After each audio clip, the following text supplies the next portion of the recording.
Hello, everyone, and congratulations on your new position with the Coolidge Police Department as a volunteer officer. Before we begin your ethics training, I want to cover details and examples specific to the Coolidge Police Department. Our mission is dedicated to improving the quality of life by creating a safe environment in partnership with the people who we serve. To accomplish this mission, it is important that you understand what are acceptable ethical practices by the department so you don't make a wrong decision. Throughout this video, we will cover examples of ethical dilemmas you may face in the community. So what are ethics? Ethics are a branch of philosophy that studies morality or right and wrong behavior. Let's cover a few theories that apply to officers. In our department, the most common ethical theory is contractarianism.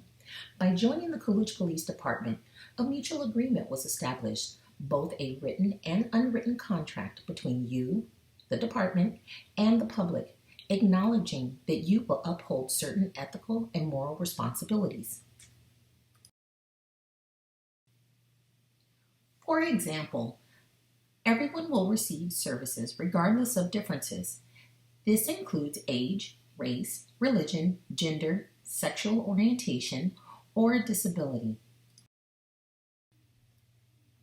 Let's ponder the ethical dilemma of bribery. Say you are working traffic control at an event and someone offers you money to let them park in the disabled parking. Is it okay to accept the money?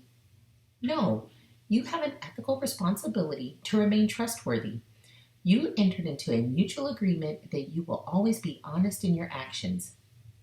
In response, you can deny the driver's bribe, explain the need to reserve the spot for properly licensed vehicles, and instruct them to their area. Remember, any ethical decision you make should match the agreement with those who you are in contract with, the department, and the public as a whole. The next ethical theory we will discuss is the natural law theory.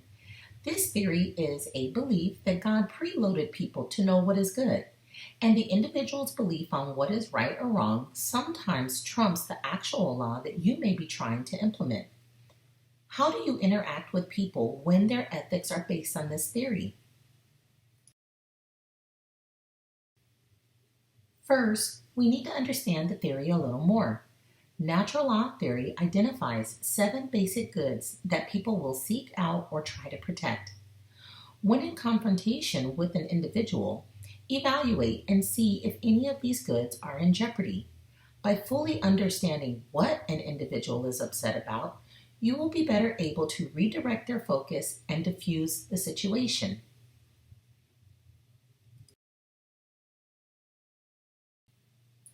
Let's look at another ethical dilemma. You have been called out to a protest at the local abortion clinic. The protesters are blocking the doorway, prohibiting anyone from entering or exiting the building. What do? Thinking back on the 7 goods, reproduction is on the list. The protesters feel that abortion is morally wrong and do not agree with the state laws protecting abortion.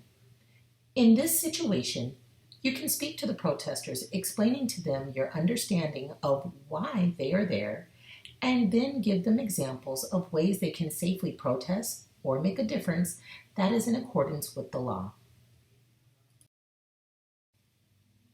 Today, we have just touched on the basics of ethics as they apply to the Coolidge Police Department.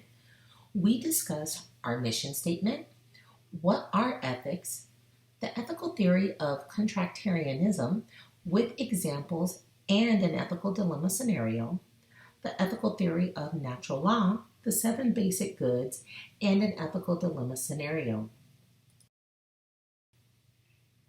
That concludes our Coolidge Police Department Basic Ethics Introduction. Please keep these theories and ethical dilemmas in mind as you go through the full ethics class. Thank you and welcome to the Coolidge Police Department.